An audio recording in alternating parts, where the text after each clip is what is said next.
Hello दोस्तों। पिछले videos में हमने कत्यूरी डायनेस्टी के बारे में पढ़ा था। आज हम उसी को आगे लेते हुए अगली डायनेस्टी जिसने उत्तराखंड पे रूल किया उसके बारे में पढ़ेंगे, जो कि है चंद डायनेस्टी।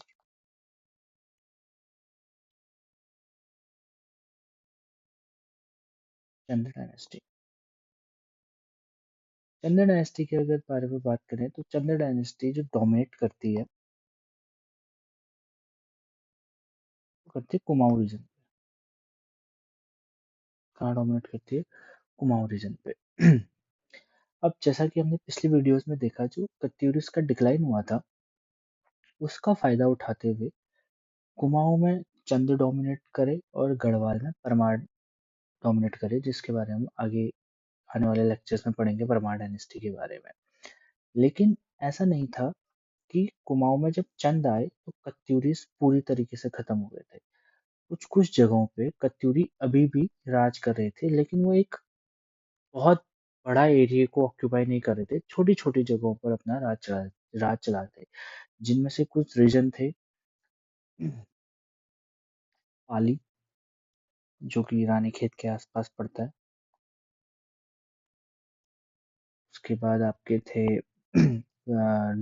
दूती सेरा। दूती सेरा ये वेस्टर्न नेपाल और पिथौरागढ़ वाला इलाका है। और यहाँ जो कत्यूरीज राज करते थे उनको बोलते थे राइकास। क्या बोलते थे? उनको बोलते थे राइकास। ठीक है। और एक और रहते थे, एक ब्रांच उनकी और थी कत्यूरीज की, वो थी अस्कोट में। कहाँ थी? अस्कोट। तो इन जगहों पे अभी भी कत्यूरीज अपना राज चलाते थे। ठीक है। लेकिन जब कत्यूरीज का डाउनफॉल शुरू हुआ तो चंद इन पे डोमिनेट हुए। अब चंद ने किस तरीके से अपना डोमिनेंस इन पे रखा, और क्या चंद पूर्ण तरीके से उत्तराखंड पे अपना आधिपत्य जमा पाए? जब तक कत्यूरी थे, कत्यूरी जो डोमिनेट करेंगे आपके, ये करते हैं 1638 से लेके 78 तक इनका लाइन लीनेज रहेगा। कत्यूरी 1638 से लेके 78 ये पीरियड है। जो चंद रूलर है बाज बहादुर चंद, उनके रूल तक कत्यूरिस की लीनेज रहेगी। तब तक वो उत्तराखंड पे छोटी छोटी जगहों पर अपना राज चलाएंगे। तो अब जो चंद डायनेस्टी आई, उसके जो पहले राजा थे, जिनको फाउंडर ऑफ चंद डायनेस्टी भी बोला जाता है, वो थे राजा सोमचंद। वो थे राजा सोमचंद। राजा सोमचंद की अगर मैं बात करूं तो ये इलाहाबाद के झांसी से आए थे। झांसी ऑफ इलाहाबाद। इधर से उत्तराखंड आए थे घूमने के लिए। लेकिन उस समय उत्तराखंड पे राज था कत्यूरीज का। किसका? कत्यूरीज का। और कत्यूरीज के राजा जो थे उस समय पे थे ब्रह्मदेव। कौन थे? ब्रह्मदेव। ब्रह्मदेव की एक डॉटर हुआ करती थी, जिसकी शादी इन्होंने किससे करा दी? सोमचंद से करा दी। किससे करा दी? सोमचंद से अपनी क्या करा दी? बच्ची की शादी करा दी। ठीक है। अब सोमचंद से शादी करा दी तो एज अ डाउरी ब्रह्मदेव ने इनको एक छोटा सा इलाका दिया, जिसको एक छोटा सा इलाका दिया नेपाल और टनकपुर के बीच में। नेपाल, बिटवीन नेपाल एंड टनकपुर, जिसको हम आज जानते हैं चंपावत। चंपावत के नाम से। और उस समय इसको बोला जाता था राजबुंगा। तो बोला जाता था राजबुंगा।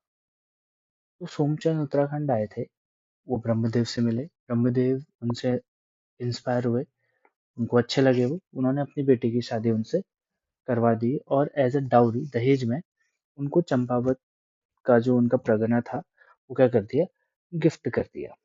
ठीक। देन राजबुंगा चंपावत में सोमचंद अब रूलर बन गए। क्या बन गए? रूलर बन गए।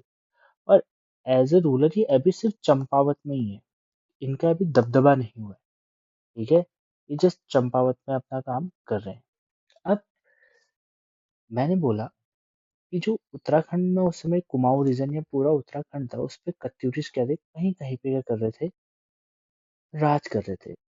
लेकिन कत्यूरीज के अलावा और छोटे छोटे प्रिंसिपैलिटीज बन गई थी। मतलब जैसे डोटी में कत्यूरीज है, रानीखेत में कत्यूरीज है, वहाँ अस्कोट में कत्यूरीज है, तो और भी कुछ ऐसी ऐसी जगह इनके बीच में थी, कुछ ऐसे गांव थे जहाँ कुछ और लोग भी क्या कर रहे थे, अपने अपना राज बना रहे थे और खुद को सेमी इंडिपेंडेंट बोल रहे थे। क्या बोल रहे थे? सेमी इंडिपेंडेंट बोल रहे थे। अब सेमी इंडिपेंडेंट मतलब या फुल्ली इंडिपेंडेंट बोल लो या डिपेंडेंट हो जाओ, ये सेमी इंडिपेंडेंट क्या होता है? सेमी इंडिपेंडेंट कहने का मतलब ये है कि ये सोवर्निटी किसकी ले रहे हैं, कत्यूरीज की ले रहे हैं, लेकिन अब रूल करने चंद आ गए, चंद का डोमिनेंस चल रहा है। तो ये कहना चाह रहे थे, क्या कहते हैं कि हम अपने विलेज पे हमारा ही क्या रहेगा, एक तरीके का अधिकार रहेगा। जैसे एक गांव होता है उसका एक प्रधान होता है, तो वो प्रधान उस गांव में पूरा आधिपत्य रखेगा, उस पे किसी का भी राज नहीं होगा उस प्रधान को छोड़ के। लेकिन वो सोवरन है किसके? जो जैसे डिस्ट्रिक्ट के अंदर विलेज आता है तो विलेज का प्रधान विलेज का प्रमुख हो गया, वैसे ही डिस्ट्रिक्ट में डीएम हो गया। डीएम तो होल डिस्ट्रिक्ट को संभाल रहा है, लेकिन उसके अंदर गांव भी आ रहा है, तो एज ये ठीक है। लेकिन गांव को कौन संभाल रहा है? ग्राम प्रधान संभाल रहे हैं। तो इसी तरीके से यहाँ पे जो छोटे छोटे रूलर थे वो कहते थे कि जो हमारा प्रगना है, हमारा विलेज है, उसको हमें संभालने, हमारे रूल ही उस पे चलेंगे। हाँ, हम सोवरन है किसके, कत्यूरीज के या चंद के, लेकिन हम अपना जो हमारा स्टेट है, अपना जो हमारा विलेज है, उस पे हमारे ही रूल्स और रेगुलेशन चलेंगे। इसलिए वो खुद को सेमी इंडिपेंडेंस बोलते थे। और उस टाइम पे उनको पुट्टीज के नाम से जाना जाता था। किसके नाम से जाना जाता था? पुट्टीज के नाम से जाना जाता था। तो अब जब सोमचंद इस टर्मोइल को देखता है कि यार मैंने यहाँ पे राज तो करना है ही है, वो तो मन बना के आए हुए थे, तो उन्होंने देखा कि कत्यूरीज एक बड़ा एम्पायर संभाल रहे हैं, फिर उसके बाद छोटी छोटी प्रिंसिपैलिटीज बनी हुई है। तो इन सबको संभालने के लिए, इस टर्मोइल सिचुएशन को संभालने के लिए कुछ ना कुछ तो करना पड़ेगा। तो एक फेवर में उनका एक चीज पड़ गया, सोमचंद के फेवर में एक चीज पड़ गई। उस समय पे दो सेक्ट थे। जब सोमचंद शादी आदि कर ली और चंपावत पे वो राज करने लगे, तो उस एरिया में दो सेक्ट थे। दो सेक्ट मतलब वही दो गांव थे। एक गांव था महर का, महर लोगों का सेक्ट था, और दूसरा था फर्तियाल का। दूसरा किसका था? फर्तियाल का। जो महर थे वो फोर्ट ऑफ कोटालगढ़ को ओन करते थे, यानी कोट गांव एक था और उस पे एक फोर्ट था जिसका नाम था कोटालगढ़। और फर्तियालों का एक कोट था, फोर्ट ऑफ सुई। फोर्ट ऑफ सुई। ये दोनों आपस में पावर के लिए इनके बीच में क्या चल रहा था, लड़ाई चल रही थी। तो अब सोमचंद ने इसका बहुत अच्छे तरीके से फायदा उठाया। ठीक है, सोमचंद ने इसका क्या उठाया, बहुत अच्छे से फायदा उठाया। उसने क्या किया कि इन दोनों के पास गया, कहा कि भाई लड़ो मत, एक कंक्लूजन पे पहुंचते हैं। तो उसने क्या किया, जो मेहर थे, जो भी मेहर का जो चीफ विलेज था, मतलब चीफ विलेजर था जो उसको रिप्रेजेंट करता था, उसको क्या बना दिया उसने, अपने अंडर सिविल एडवाइजर बना दिया। क्या बना दिया? Civil advisor. कि अब जितने भी सिविल वर्क होंगे सोमचंद के अंडर, वो कौन देखेंगे? मेहर देखेंगे। और फर्तियाज को बना दिया चीफ कमांडर। क्या बना दिया? चीफ कमांडर बना दिया। ठीक है, और जितने भी कमांडिंग से रिलेटेड चीजें हैं वो कौन देखेंगे? फर्तियाल देखेंगे। तो सोमचंद ने इनके झगड़े का फायदा उठा के क्या किया, इन दोनों को अपनी ओर ले लिया। और ये लोग उसके राज में अच्छे से अपना काम करने लगे। वो सेटिस्फाई भी हो गए कि एक बहुत अच्छी पोस्ट उनको एक राज्य के अंदर मिल रही है, और उनका जो दबदबा था उनके गांव में वो भी बना रहेगा, क्योंकि वो एक बड़े राज्य में बहुत अच्छी पोस्ट पे है, तो अपने गांव के लिए तो अच्छा करेगा ही। तो दोनों अपने अपने जो उनके डिजायर थे वो भी पूरी हो गई, और सोमचंद का जो ये टर्मोइल से उसको एक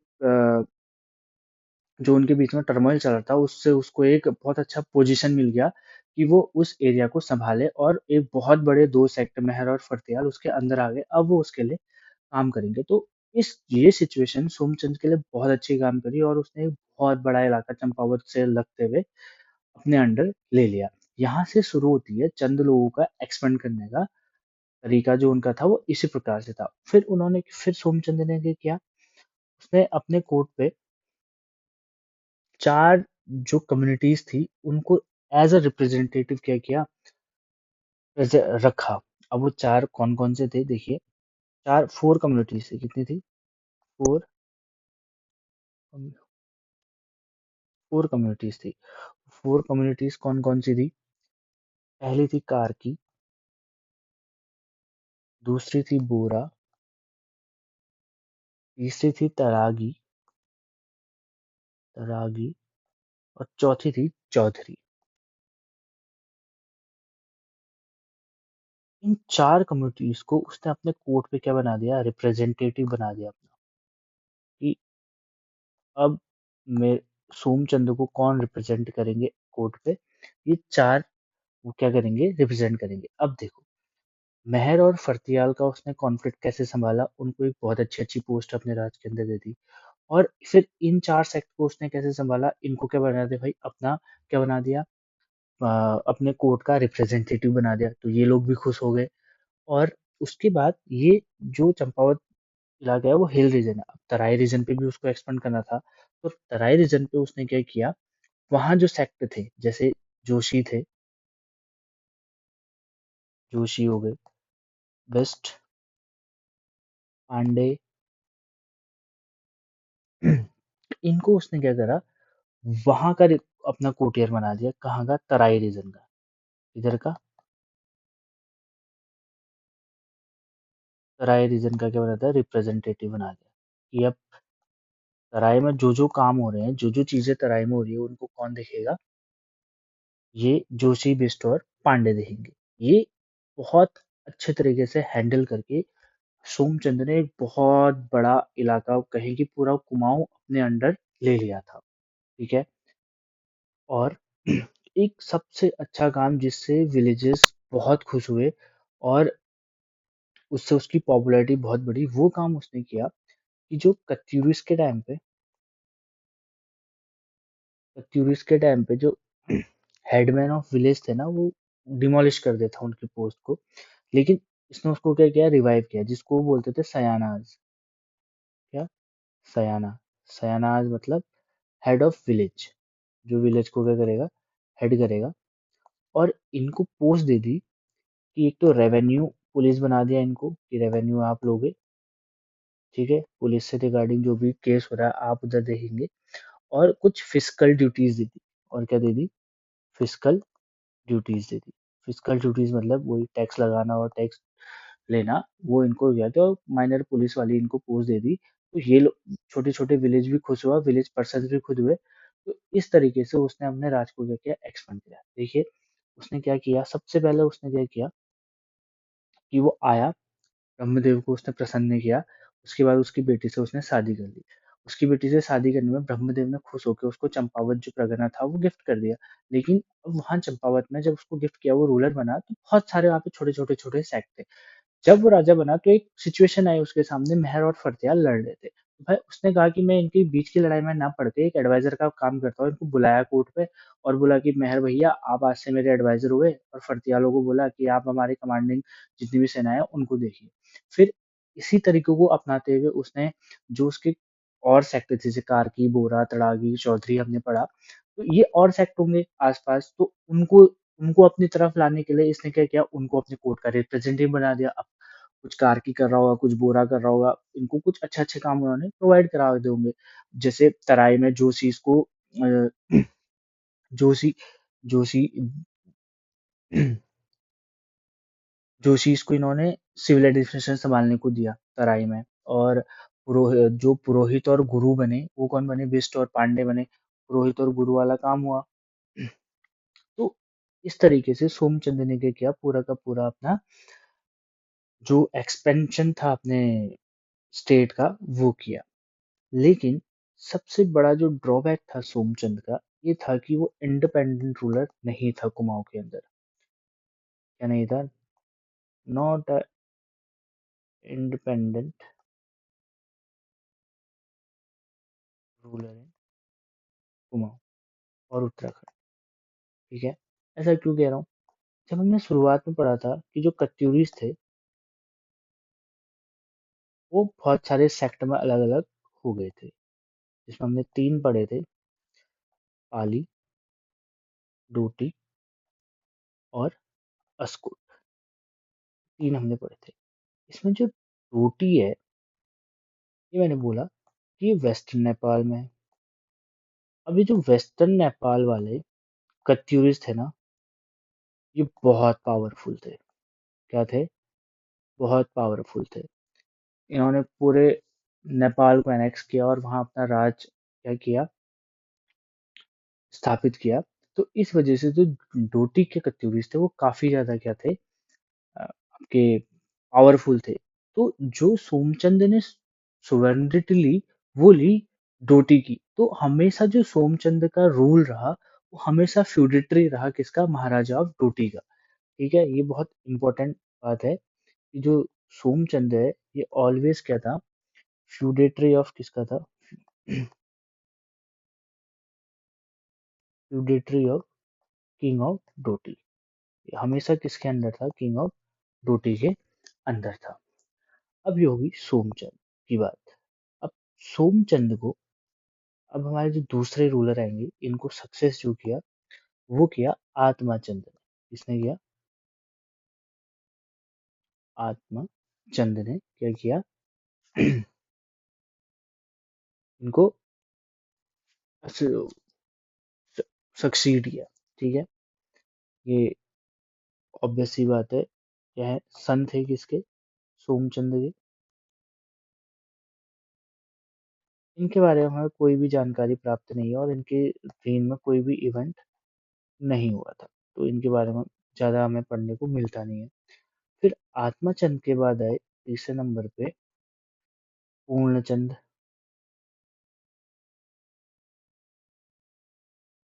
पूर्णचंद, इनके बारे में कहा जाता है, इनके बारे में जो डेट हमको मिलती है वो मिलती है 1066 टू 1084। और इनके बारे में बोला जाता है कि बहुत अच्छे क्या थे, हंटर थे। क्या थे? हंटर थे। इनके बारे में भी बस इतनी जानकारी हमें प्राप्त है। फिर चौथे जो रूलर आए वो थे इंद्रचंद। कौन? इनको याद रखना जरूरी है। इंद्रचंद इसलिए याद रखना जरूरी है क्योंकि इन्होंने उत्तराखंड में किसको इंट्रोड्यूस कराया था? इंट्रोड्यूस्ड किसको? क्या? सिल्क को इंट्रोड्यूस कराया था। किसको इंट्रोड्यूस कराया था?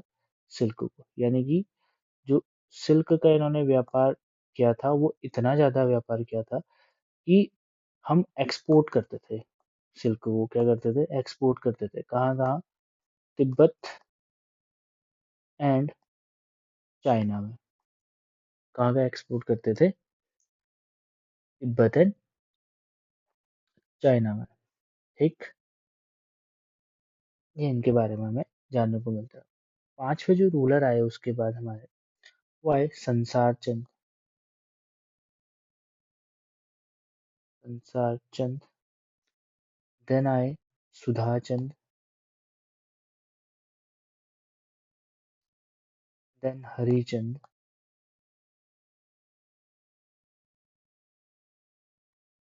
सिक्स्थ और सेवन। इन तीनों के बारे में कोई भी जानकारी हमें नहीं प्राप्त है। नो एविडेंस, सिर्फ नाम ही पता है हमें इनके बारे में। ठीक, नो एविडेंस इनके बारे में। इनके बाद जो एट्थ रूलर हुए वो आए कौन? वीनाचंद। इनकी कहानी थोड़ी सी इंटरेस्टिंग है। वीनाचंद, हालांकि इनके बारे में भी हमें ज़्यादा जानकारी प्राप्त नहीं है, लेकिन एक ऑथर है डॉक्टर श्यामलाल, वो इनके बारे में बोलते हैं कि ये बहुत वीक रूलर थे। क्या थे? वीक रूलर थे। वीणाचंद्र ने जो थ्रोन असेंड करा था वो क्या था 1175 में। ठीक। और 1175 में ही क्या हुआ कि जो किंग ऑफ डोटी था, कौन, जिसके बारे में अभी हम ऊपर क्या करके आए डिस्कस करते हैं, किंग ऑफ डोटी था, उसने क्या किया, आक्रमण किया कहाँ, चंपावत पे। चंपावत को क्या किया, एनेक्स कर लिया। चंपावत को उसने कैप्चर कर लिया। क्या कर लिया? चंपावत को कैप्चर कर लिया। और कैप्चर करने के बाद वहां पर अपने अपनी 10 प्रिंसिपैलिटीज को स्टैब्लिश किया। क्या किया? अपने 10 प्रिंसिपैलिटीज को स्टैब्लिश किया। अब 10 प्रिंसिपैलिटीज को स्टैब्लिश करने का मतलब कि जब वीणाचंद चंपावत पे राज करने आया, तब तक बहुत ज्यादा एक्सपेंड कर चुका था। सोमचंद काफी अच्छा काम करके गया था, फिर उसकी जो लीनेज आई उन्होंने भी थोड़ा थोड़ा करके एक्सपेंड किया। इंद्रचंद ने थ्रू सिल्क बहुत अच्छा काम किया, तो उससे पता चला कि चंद लोग काफी अच्छा काम कर रहे हैं, तो इससे लोगों को पता चला। तो that's why king of Doti को नोटिस हुआ कि yes there is a kingdom called Champawat, वहां जाके उन्होंने कुछ ना कुछ हमको अच्छा चीज मिलेगा, तो देन ही एनेक्स चंपावत, और बहुत अच्छे तरीके से उन्होंने चंपावत को हरा के अपना कैप्चर कर लिया। उसके बाद वहां पे उन्होंने 10 प्रिंसिपलिटीज अपनी बनाई। ठीक। अब उन 10 प्रिंसिपलिटीज में अपने 10 लोग उन्होंने वहां पे रखे, जो कि किसके अंडर काम करेंगे, किंग ऑफ डोटी के लिए काम करेंगे। कहाँ? चंपावत में। और वो 10 लोग जो थे, उनके नाम वैसे तो हमारे लिए उतने इम्पोर्टेंट है नहीं, लेकिन सोर्सेज में हमारे पास उनके नाम है तो पढ़ लेते हैं। उनके नाम है यहरदेव, यहरदेव, चंद्रदेव, हरिराज रावत,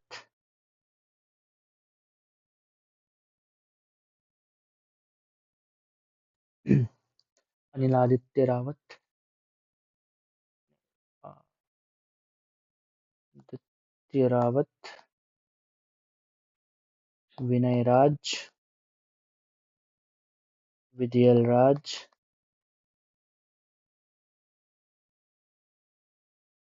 देन आपके थे जय सिंह,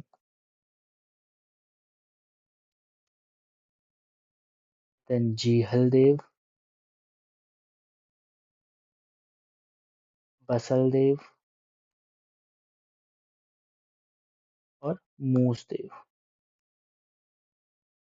ये 10 प्रिंसिपलिटीज में 10 अपने उन्होंने रिप्रेजेंटेटिव रखे। इनमें से 3 तो चंद थे। 3 क्या थे? चंद थे। और जो बाकी बचे 7, वो थे खस। कौन थे? खस थे। ठीक। इन 10 प्रिंसिपलिटीज में से 3 प्रिंसिपलिटीज चंद लोग संभाले थे और 7 प्रिंसिपलिटीज खस लोग संभालते थे, लेकिन किसके अंडर? किंग ऑफ डोटी के अंदर। ठीक। और इनको जो ये प्रिंसिपैलिटीज दी थी, वो किस किंग ने दी थी डोटी के? उसका नाम है शक्तिबामन। क्या नाम है? शक्तिबम। ये था किंग ऑफ डोटी, जिसने इन 10 प्रिंसिपैलिटीज को क्या किया, इन 10 लोगों को दिया। अब हमें ये सोर्स प्राप्त कहाँ से हुआ, ये नाम कहाँ से प्राप्त हुए, जिसके बारे में हम इतने बात कर रहे हैं? तो एक सोर्स है inscription of Baleshwar temple. Inscription of Baleshwar temple. इस इंक्रिप्शन में हमको एक डायनेस्टी का नाम देखने को मिलता है, छल्ल डायनेस्टी ऑफ डोटी, जिसमें एक राजा का नाम मेंशन है, प्रचल्ल। क्या नाम है? प्रचल्ल। अब हो सकता है कि पहले कृचल्ल ने चंपावत पर अनेक्स किया हो, देन फिर उसका सक्सेसर होगा शक्तिबम, जिसने फिर सक्सीड करके 10 प्रिंसिपैलिटीज बनाई हो। ये बस अजम्पशन है, लेकिन जो इंस्क्रिप्शन पे हमें नाम मिला वो त्रिचल्ल का मिला है, और छल्ल डायनेस्टी का हमको नाम उस इंस्क्रिप्शन में देखने को मिलता है, और इन 10 राजाओं 10 प्रिंसिपैलिटीज का नाम हमको देखने को उसमें मिलता है। तो जब शक्तिबामन ने ये 10 प्रिंसिपैलिटीज बना दी, तो जब से ये 10 प्रिंसिपैलिटीज बनाई, तब से चंद राजाओं का क्या हो गया, डाउनफॉल शुरू हो गया। तो जो वीणाचंद था, जो वीणाचंद था, वीणा वीणाचंद का जो रीन था, वीणाचंद 1175 से लेके 1175 से लेके 1223 एडी तक वीणाचंद कुमाऊं रीजन में रहा, लेकिन किसके अंडर, किंग ऑफ डोटी के अंदर। बिकॉज जैसे ही बेचारा राज करने आया, वहां से अनेक्स हो गया, और फिर अंडर द डोटी किंग इसको वर्क करना पड़ा सारा का सारा। जैसे ही इनका डाउनफॉल शुरू हुआ, और फिर जब 10 प्रिंसिपैलिटीज बनाकर किंग ऑफ डोटी चले गए अपने डोटी किंगडम पे, तो क्या हुआ, जो चंद डायनेस्टी थी वो 3 ब्रांचेस पे क्या हो गई, बिखर गई। यानी कि वीणाचंद के बाद चंद डायनेस्टी 3 भागों में क्या होगी, विभक्त होगी। पहली, दूसरी और तीसरी में क्या होगी, विभक्त होगी। अब दो लाइनेज के बारे में तो हमको ज्यादा जानकारी प्राप्त नहीं होती है, लेकिन जो मेन लीनेज थी चंद की, वो जाती है चंद्रदेव के अंदर। किसके अंदर, चंद्रदेव। ये एक लीनेज थी, 3 ब्रांचेस में से एक ब्रांच थी, जिसके जो पहले राजा कहो या पहले लीनेजर कहो, वो कौन थे, चंद्रदेव थे। तो यहाँ से अब एक नई लीनेज चंद्र राजाओं की क्या हो जाएगी, शुरू हो जाएगी। अब चंद्रदेव के बाद जो राजा आते हैं, वो है वीरचंद। क्या है, वीणाचंद के बाद कौन, वीरचंद। ठीक, वीरचंद। देन फिर आए नारचंद। देन थोहरचंद।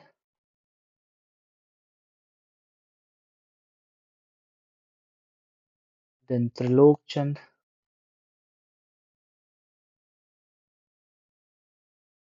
फिर उमरचंद। फिर आया आपका धर्मचंद।